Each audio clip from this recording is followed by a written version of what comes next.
So we're back with what happened after the anime, Konosuba edition, like we've been doing. But this time we're going to be covering volume 10. And this volume is very fascinating because it picks up right after volume 9, like in the epilogue of volume 9 where Cosmo got that letter from Iris. And it's going to be about like him being a bodyguard to her. And just know they're going to go to a capital. They're going to go to like a capital of like a new country, and just know it's a casino type of country. So a lot of shenanigans are going to happen. Also, we're going to see that Iris might be OP. Also, we might get some very funny scenes because this arguably has two of my favorite scenes in the whole series. And it just know it happens with something to do with Aqua and Darkness and all of them. Just know it's very funny. But yeah, let's get into this because this volume is fascinating. I want to talk about this because this is actually pretty good volume, and we get a lot of different like stuff and some growth from a little bit of the characters. But yeah, I just want to say this. Thank you guys for like actually supporting the last video because y'all supported the last one. So now this is a series. Just know I'm getting another one out sometime this month. I'm going to try and put these out faster since people are supporting now. But let's get into what volume 10 of Konosuba is about because it's a very fascinating volume. So the light novel kicks off with Cosmo wanting to get the powers of like a Durham, like like the headless guy, whatever you call those. And like he's trying to get a power of that because he wants to get a skill of that. And then like Darkness and Magnum are basically arguing to him like, yo, you do not need these stupid skills. And they talk about how he always has dumb skills and stuff like that. Just know we transition to the next day and Cosmo is tied to his bed. He wakes up tied to his bed, and you know who did it? It was Darkness. And he's like, Darkness, I'm not like you. I do not enjoy being tied up. And the reason why she's trying to tie him up because she does not want him to go to the capital, and she already sent a letter off to the capital saying they're not going. But this is where the kicker comes in. Cosmo's like, yo, Darkness, I gotta use the bathroom. And she's like, oh, I did not prepare for this. And Cosmo's like, oh, yeah, you're going to have to, like, let me go. You're going to have to untie me or something. She's like, yeah, I can't untie you. I used bind on you. So Cosmo's like, yeah, you got to pull down my underwear and let me pee. I got a cup in this room. So she goes to do that, but she's nervous and all that. And, like, she goes to pull his pants down. She's like, it's stuck. It's not coming up. And then Darkness realizes what it's stuck on, and Cosmo's like, yeah, this happens in the morning like that, and it's hilarious. So then Cosmo's like, yeah, you're gonna have to look at me, Darkness, that way you can pay attention, that I can actually use it. And like at that time, Darkness is freaking out because she's like, I don't want Aqua and Magnum to like walk in here and see me doing this. And that's when as soon as she says that, that's when Cosmo looks at the door and she sees Aqua just staring inside, and it's hilarious. This is what Aqua says. She says, wow, I had no idea Darkness and Cosmo had gotten to this point where they are doing such dirty things together. And then at that point, like, she's about to run away, but then they get her, and then she undoes the bind and all that, and then she explains like where they're going and like why she doesn't want to do it. And as soon as Aqua hears the capital, I think it's like El Road or whatever, as soon as she hears that and she realizes it's the casino, like capital of the world, she's like, oh yes, we need to go. I want to go. And so those two, like Cosmo and her, want to go, but then Darkness does not want to. So then they go talk to Magnamine, and Magnamine says she does not want to go at first, but and Cosmo's saying, oh, you just don't want to go because you're jealous of me and Iris. And then she goes like, yeah, I am jealous because every time she comes up out of nowhere, you just start acting all different and like you're always everything for her. So like she's saying, so like then she's like, yeah, I don't want to go. But then Aqua's in the kitchen talking about what Darkness did, and that's when Magnamine changes her mind and wants to go. And we get to another wild, funny point. So Aqua is the one cooking, and they're about to have this paradise blowfish, and she's talking about like how this is a poisonous blowfish, and if it's not prepared for like by like a professional chef, then it can be poisonous. And then Cosmo's like, oh, I didn't know you know how to cook this, Aqua. And she's like, no, I don't know how to cook it. And then she's talking about her healing magic will stop any of the poison and all that. But then we transition into Darkness, his tongue being swollen. Magnamine basically passed out in his lane, like, and fell on Cosmo. And then Aqua's basically passed out in the bowl of like soup or whatever it is. So like, yeah, her healing magic did not work. They barely survived. They went to the Eris church and they had to save them. So the next day they go to like the transportation place. And like when they get there, the dude's looking at Cosmo. He's like, aren't you wanted by the police? And aren't you not supposed to be able to transport? But then Cosmo basically uses Darkness as like nobility and all that. And eventually they transport to the capital. And when they get to the capital, they get stopped by the guards. And like the guards are just waiting for them to finally like take them to like Iris and where everybody's at. And that's when Cosmo and them, they're talking to them, trying to get some gossip. And we learn that basically Darkness and Cosmo's name is like everywhere in the kingdom. Everybody knows about it. When it comes to their party, they know those two. And then they think of Magnamine just like as some mysterious, kind-hearted like wizard that doesn't want nothing but fame. So Magnamine letting that get to her head, she's like, yeah, I'm really like that, even though she's not. So Latin, she comes in, who is the teacher to Iris. And she looks at Cosmo in disgust, and then she goes talks to Darkness, and then Darkness is like, yeah, I'm gonna drug Cosmo, that way he can pass out and he doesn't mess up anything. But they don't realize Cosmo has the read lip skill, so Cosmo is like reading everything they're saying with their lips so he knows. And then that's when, shortly after that, that's when Claire comes in. She comes running at Cosmo. Cosmo's freaking out because he thinks that she's about to get mad at him, but then she gives him her family insignia. And Cosmo being Cosmo, he's like, oh, he's like, no, I can't do this with you. He's like, I don't want you. And then she's looking at him like, what are you talking about? And then she transitions into like what she actually wanted to say. And that is, she does not want Lady Iris to basically marry the prince and all that. And she wants kind of Cosmo to like handle that. She even offers to give Cosmo some type of like assassination type of stuff. And Cosmo's like, no, dog, I ain't about to do this. But then they come to an agreement. And then just as they're about to leave, Claire, you know, Claire being like hella overprotective of Iris, she doesn't want her to leave. And the carriage they're riding is very interesting because it's a carriage that's hovering above the ground, and it has like the running lizards. If you remember those from the anime, they have those like pulling those. So as they're on this trip, they happen to see a manicore, 2 different manicores like outside, and they're doing it. Just know they're smashing. So of course they comment on that, and it's kind of funny. But they run into some monsters. And that's when we find out that Lady Iris is actually kind of broken, because we find out that her kingdom, basically their ancestors are like from heroes. So, you know, people that probably got reincarnated or whatever, or were heroes or in this world. That's just what her family ancestors are. And she has this like sacred treasure, which is a sword. She uses it and then she destroys like majority of the monsters. So they're on the trip, and then it comes like the nighttime, and Cosmo's thinking they have to set up a tent. But nope, they do not gotta do that. They have a portable mansion, because Darkness throws it and turns it into a portable mansion. It's nuts. I'm like, damn. I'm like, they got technology like this? Because she was like, because it was kind of funny, because she tells Cosmo, you was like, you thought the princess was going to sleep on the ground? You crazy. But yeah, that happens. And then the next day, they finally get to the city, and they make it there, and they're looking, and like as they're looking at it, they're wondering like, damn, why is this city so packed? But then they see that people are just walking in circles, so you can tell that people are getting paid to make it look like this city is very busy. So, you know, it's just one of those. They get to the inn, and Iris is like, oh, you guys should go out and like enjoy the city. I'm gonna stay here and rest since I have a big day. And this is where we get to one of the funniest moments in the whole light novel. So as they're leaving like the end and all that, and they're walking around, they run into 3 guys. 3 guys they call Aqua, Magdalene, and Darkness beautiful. And at first, all 3 of the girls, they're looking at like, who are they talking about? Like, they're looking all shocked and all that. And then they realize it's them, and they're like, oh, can you say that again? So like, they're freaking out because, you know, usually in Axel, you know, everybody's not saying nothing like that to them because they know how crazy they are. So they're over here feeling themselves and all that. And they're like, oh, Cosmo, you should be so happy that you're with 3 attractive ladies in your party. And Cosmo's just looking at him like, yeah, go. He's like, yeah, go with them. He's like, I do not want nothing to do with you. He's like, yeah, go with him. And so like the guys are freaking out, wondering like why he said that. And then like Darkness and them are trying to like persuade Cosmo to still like not let this happen, and Cosmo's just like, yeah, go. And that's where the guys are like, they're freaking out, wondering like, oh, these women must be crazy or something. Why is this guy trying to push us off? But then Cosmo goes into detail talking about like, if you buy Aqua drinks, that's how you can get to her, or talking about like how Darkness has a rocking body, and then like what about like Magnamy and all that.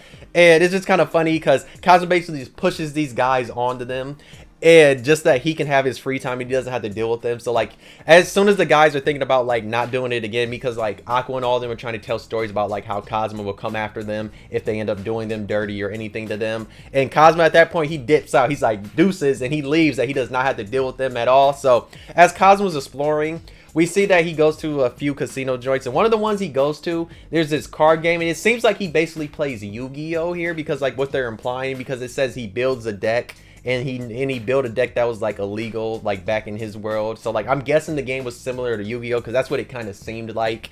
But yeah, he does that. He wins big, and then he ends up like going to like a restaurant to eat, and while he's eating, he's hearing about like how the prince and like how the country's kind of like how the prince is like kind of dumb, and how the country's just ran by all these casinos and all this other type of stuff. So you have the little things like that there. So as he returns to the end, this is where we get to some of the funny moments, because we find out what Aqua and all of them were doing, and just know they were doing, they turned them guys crazy, we'll just say that. But let's get into like what actually happened with them. So when Cosmo gets back to like where he left the girls, he sees them and 2 of the guys they were escorting. One of the guys is shaking while the other guy has his hands on his knees. Darkness tells Cosmo what happens. She said that the guy that went with her suggested that they should go to the spa, and at first he starts a contest of like the scene like who can hold their breath under the water longer, but no, you know, Darkness, she holds her breath super long, so the guy passes out and gets sent to the hospital. Oh yeah, this one was ridiculous. So the next guy takes him to like this farm that has like some of his favorite like looking animals. And that's when Magdalene, being, you know, the crazy junkie explosion person, she blows them all up because the creatures there, they had high XP.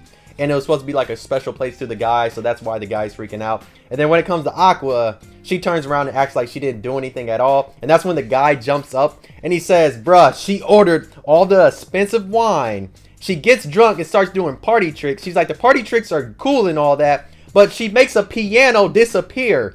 And he's like, where did she make this? Where did this piano go? It makes no sense how she made this piano leave. And he said he had to pay for this, and like how he has to pay a whole bunch of money. And yeah, it's hilarious because that man was pissed off and he's like, and they won't even help me out. So yeah, we get to the end, and that's when Iris sees like something's up, and she's like, yeah, I'm not gonna ask what happened. And it's hilarious. So we get to the nighttime, and just know Cosmo's just chilling in his bed. He has his door unlocked, and that's when Darkness knocks on his door. And she comes in with a bottle of wine. She's like, oh, I just want to take care of you because of like all the stuff you've done for us in the past and all that. And Cosmo's looking like, oh, okay. So like she hands him a bottle, like a glass, and he's going to hold it to pour it, and then he drops it on the ground. He's like, oh, oops, I dropped it. So like he's sweeping it up. He blows it away. And that's when like Darkness is like, oh, still, you can drink this. You were the only one I was going to drink. And like that's when they get into some little argument and all that because one, Cosmo can clearly tell that she's trying to set him up, that she can drug him and all that. And once this argument comes, that's when this man Cosmo's like, dog, if you're gonna actually treat me, he's like, treat me with your body. And this man jumps on the bed. He's just chilling, laying on the bed. And then like Darkness, of course, her being nervous, she does eventually like finally go on the bed, but nothing really happens because Magdalene comes in and she's like, Darkness, can you guys stop doing this? The princess is here and everybody can hear y'all making noises. Can y'all stop being horny for at least 1 second? So yeah, that part was hilarious. But we get to the next day, they go to the castle, they meet the prince, and the prince is just roasting the shit out of everybody for no reason at all. And that's when his entourage tells him, he's like, yo, you need to stop because you see that girl right there? She's from the Crimson Magic Village. And do you see that girl right there? She's from the Axis Church and they're hella crazy. And then he's like, oh, do you see that girl right there? That buff one? And he's like, yeah, that's a noble. So like the prince at that point, he's like, oh, let me guess, Cosmo somebody. And they're like, yeah, we don't know who this is. But yeah, just know like they're going to ask for financial support, but the prince is like, no, this can't happen. And even the prime minister's like, yeah, this can't happen at all. So like they do that, and Iris says she's not going to give up at all, and she's going to continue like pressuring them until they finally help them out with money. And the prince says the next day you only can bring one person with you, and he says only Cosmo. So they return the next day, and the prince is still saying no, so they decide to play a game. And like it's a game where Cosmo says, can you find the coin? And Cosmo like puts out both of his hands. And just know they're going to keep winning and all that each day. They finally get back to the percentage of the rate that the country was already paying them. But then at that point, like when they finally get back to like the percentage they're supposed to be, the prime minister still tells them, and the prince tells them like, yeah, we cannot help you at all. We're not trying to. And that's when Iris offers up that, yo, I would take out the biggest bad creature that you have in this country, and ends up being this dragon that lives in a mine. And like as they're going to like do this adventure and all that, so Aqua and Cosmo are arguing because like Aqua's trying to chicken out from doing this because you know Aqua always wants to chicken out, but that's when Iris is like, yeah, I really enjoy adventuring. So they finally turn around. So as they're going on this adventure, Magdalene's trying to tell her like all these adventuring things she needs to do and all that, and Cosmo's like messing with her. Cosmo and Aqua basically like sabotage her thing mainly because like because she's trying to state all these like simple things, and Cosmo and them are just like, yeah, she's capping because she's like, oh, you need to watch out for monsters. And Cosmo's like, yeah, my sense forward's not acting up at all. And then she's like, oh yeah, you need to like save your water because you don't know when you're gonna be able to get some next time. And then Cosmo and Aqua are like, yeah, we can create water anytime we want. So it was just kind of funny with that moment. But then as it happening, they runs into the dragon. The golden dragon does attack them. It attacks Darkness first, but then like as like they're distracted and all that, that's where you see Iris. She's powering up her sword, like just, you know, like a power up thing. So she's charging her magic and all that, and then she kills the dragon in one swoop and like chops it in half. They return to town and everybody's like cheering them on about defeating the dragon and all that. And when they get back to the castle the next day, the prime minister, he only gives them like a little bit of like extra money. Like it was basically just like if they like completed an actual real adventure and got a bounty, and like they're kind of pissed off at that point. And at that point Cosmo's like, yo, He's like, can I go to the casino then? He's like, can you give me a free pass to like your guys' casino? Because the prince offers to go to casino. And that's when Cosmo comes up with a plan. And this man is a finesser. So basically he goes into a casino and he starts winning because he even talks to Lady Iris how he just wants to win this for this. So like, you know, his luck is super up. And he goes to roulette and he's just killing that shit in roulette. And as like he's doing that, Aqua dumbass, she comes, like he says where to land at, like where he, like what number he thinks the ball is gonna land at, and that's when Aqua dumbass goes there too, and Cosmo loses a big chunk of his money, and that's when he has Darkness kick her ass out, and then Magnamine tries to do the same thing like with them, and then Cosmo kicks her ass out too. So yeah, he keeps winning, and as he's winning, he goes back the next day. The manager's getting mad because like he keeps like drying all the money from them, taking all the damn money from them, and it's hilarious. Eventually they're gonna get summoned by the castle, and when they get summoned by the castle, that's when the prince and the prime minister are looking at him and was like, dog, what are you doing? And Cosmo's like, y'all told me to go to the casino, and I went to the casino and started making money. So they get into this little argument and all that. Eventually they settle on something a little bit in a way, and then later that night, while Cosmo's in bed, Magnamine comes by, and Magnamine's like basically trying to offer it up this time. She says she's like really for real. Just as Cosmo thinks something's about to happen because he wants to lock the door, he passes out, and next thing you know, he wakes up in the closet, like tied up and all that, and he hears like Darkness's voice and a familiar voice like in his room, and we find out is basically there's Darkness there, but he's also looking at himself. So is there a doppelganger or something? And at that time, just know, like the person that's disguised himself as Cosmo is trying to holler at Darkness. Darkness kind of figures out at first, like later on, that it's not Cosmo, but you know, Darkness being Darkness, she's talking about, oh, are you gonna handcuff me? Are you gonna tie me up? Are you gonna gag me? And then that's when she's like, are you gonna throw me in this dark closet? And that's when we find out like it's the prime minister, and like he was a demon because he throws Darkness in the closet with Cosmo, and he's over here telling his life story about like how he worked for the Demon King and how he was here and he worked his way up all the way to be the prime minister, and how this country was actually in debt, and how like everything was wrapped around the casino in here, and like how he like actually was building up, but then like Cosmo and everybody messed it up and all that. So, and then he also talks about like how he wants to get them back, and it would be by basically harming Iris. And at that point, they're both freaking out, but he leaves. And like these two eventually they figure a way out because like Darkness bites off the rag that's in his mouth, and then he ends up using this one Kindle move and burns the stuff, and they eventually release. So as they get to the hallway, that's when Aqua and Magnamine, they confront Cosmo like, yo, why are you trying to holler at us in our room? Like what? Like why are you trying to spit game at us? Like what is wrong with you? And that's when Cosmo gets into a funny ass thing where he's like, yeah, he's like, all the time we stayed in the stable, I was never trying to holler at you. You're like one of the last girls I could ever think about wanting to holler at. So yeah, he basically just like he straight up tells Darkness like, yeah, I mean Aqua, I'm not attracted to you at all, and it's kind of funny. And Aqua's like, everything you said was a lie, and he was like, dog, this is a doppelganger. And so they get to Iris's room, and as they're getting there, basically Cosmo, the doppelganger of Cosmo, gets his head chopped off because Iris is able to tell that it's a fake. And then the next day, the prince and everybody's thanking Iris for taking out the prime minister who was a demon and all that. And he's saying like how both of their countries will always be friends and how they'll always support them if they never ever need help and all that. And that's when he tells Cosmo that he's always accepted to be into the castle since he will be his brother-in-law sometime in the future. And Cosmo's like, brother-in-law? What are you talking about? You thought you had a chance? He's like, there ain't no chance we ever gonna be brother-in-law. He's like, you're the one that like canceled the marriage between you and Iris. And that's when the prince is like freaking out. He's like, oh, like I didn't really mean it like that. It's like, not at all. And then he's looking at Iris, and that's when Iris is like, she's like, our countries are friends. How about we stay friends forever? And put that man in the friend zone. It was hilarious. So we get to the epilogue, and as they're like riding and leaving the town, Cosmo finally remembers that because earlier in the story he did get a ring. It was for a souvenir for Iris. He gives it to Iris, and then Magnamine's freaking out, all mad. She's like, oh, did you get me something? He gave her some crackers, and then he gave Aqua a rock that he found at the mine and all that. But yeah, this volume wasn't that bad. It shows a lot of good things about like Iris and like how she's actually hella OP. We got to see how crazy Cosmo's luck actually is, and then we got to see some funny moments with him and Darkness, from Darkness tying him up, or like him and Darkness being trapped in the closet, or like Darkness trying to holler at him at the end. So all in all, we got some funny little moments between like all the characters and all that. But yeah, if you've read this volume, let me know how you feel about this volume. If you haven't read this, please read it, because the Konosuba volumes are always like good, and like plus they're a quick read because they're not that damn long at all.